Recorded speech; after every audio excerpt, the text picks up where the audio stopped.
ቀጣዩ መረጃችን ተሾመ ወደ አላማጣ ከተማ ነው የሚወስደን። ባለፉት 30 ዓመታት ካሳለፍነው አፈናና ጭቆና ተላቀን በማንነታችን ኮርተን የጥምቀት ከተራ በዓልን በአካባቢያችን በማክበራችን ደስተኞች ነን ብለዋል የአላማጣ ከተማ ነዋሪዎች።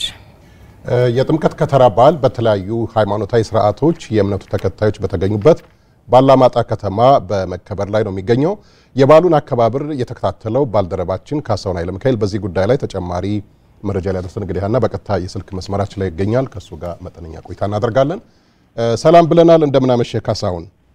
እንደምን አመሻችሁ ሀናና ተሾመ። እንኳን አደረሰ ብለናል። ደህና ነን። እንኳን አደረሰ። በቅድሚያ እንኳን አብሮ አደረሰን። በቅድሚያ አድማጮችንም እንኳን አደረሳችሁ ማለት ፈልጋለሁ። እሺ መልካም። እንግዲህ አንተ ያው በዜናው እንደተከታተልነው አላማጣ ከተማ ነው ያለውና ባላማጣ ከተማ የከተራ በዓል አከባበር ምን እንደሚመስልና በዛም ላይ ደግሞ የተላለፉ መልእክቶች ምን እንደሆኑ ለተመልካቾች አድረስ። መልካም። በዛሬው ዕለት የባላማጣ ከተማ የከተራ በዓል በድምቀት ተከብሮ ውሏል። የተለያዩ ታቦታት ወደ ማደሪያቸው ወርደዋል።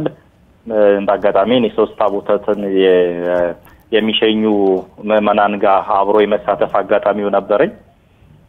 በዓሉ በጣም እጅግ በጣም ያማረና ድባቡ ውብ ነበር የነበረው። ከአላማጣ ከተማ በኢትዮጵያ ሰንደቅ ዓላማ አሸብርቃ ነው የዋለችው።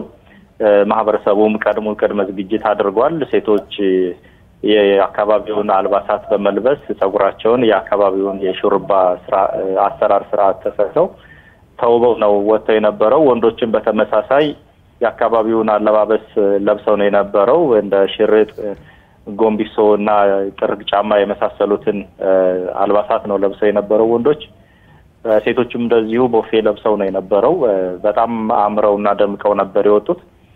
ድባቡ በጣም ያምር ነበር የከተራ በዓል። እንዳውም ከጥምቀት ያልተናነሰ አይነት ድምቀት እንደነበረው ነው ያነጋገርኳቸው ምዕመናን እና የበዓል ታዳሚዎች የነገሩኝ የነበረው። ታቦቱ ወደ ምሽት 11 ሰዓት አካባቢ ነው ሁሉም ታቦታት ወደ ማረፊያቸው የገቡት። እንዲሁም ደግሞ የሃይማኖት አስተምሮ ተሰጥቶ የተበተነው። ያነጋገርኳቸው ምዕመናን እንደነገሩኝ ከሆነ የዘንድሮው ጥምቀት እስከዛሬ ካከበርነው ሁሉ እጅግ በጣም የላቀና የተለየ የደመቀ ጥምቀት ነው የነበረው እና ነበር ያሉኝ።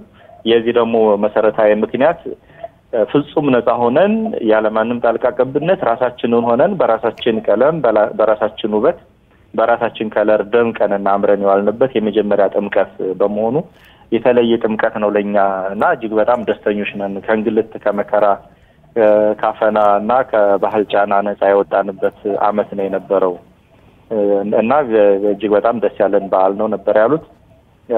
ድባባቸውን እኔም ታዝቤያለሁኝ። ፈንጠዚያቸውን እኔም ታዝቤያለሁ። የነበረው ሁነት ምንድን ነበር? በታቦቱ ፊትና ኋላ የነበረው ሁነት ይለያል። ከታቦቱ ፊት የነበረው ፍጹም መንፈሳዊ የነበረ አሸኛኘት ነው። ከታቦቱ በኋላ ደግሞ ባህላዊ የሆነ አሸኛኘት ነው። ጥምቀት እንደሚታወቀው በመላ ኢትዮጵያ ኦርቶዶክስ እምነት ተከታዮች የሚያከብሩ በዓል ነው። ሁለት ድባብ ነው የሚታይበት። እንደሚታወቀው ባህላዊና ሃይማኖታዊ ድባብ ይታይበታል። እዚህ አላማጣ አካባቢ ያየሁት ከታቦት ፊትና ከታቦት በኋላ ላይ ነው እነዚህ ድባቦች የሚታዩት። ከታቦት ፊት ሃይማኖታዊ ድባብ አለ። የሰንበት ተማሪዎች፣ ህፃናት፣ ሴቶች፣ አዋቂዎች፣ ወንዶች ሰንበት ተማሪዎች እና እንዲሁም ደግሞ ዲያቆናት ከታቦቱ ፊት ሆነው በዝማሬ እና በዝማሜ አጅበው ነው የሸኙት የነበረው። ወጣቶች ደግሞ ከታቦቱ ፊት እየተከተሉ እርጥብ ቄጤማ እየነሰነሱ መንገዱን እያጸዱ ቀይ ምንጣፍ እያነጠፉ የታቦቱን ጉዞ ምቹ በማድረግ ሲተባበሩ በቀና መንፈስ ሲተባበሩ ነው ያስተዋልኩ። ከታቦት በኋላ ደግሞ ባህላዊ ድባብ ነው የሚታይ የነበረው።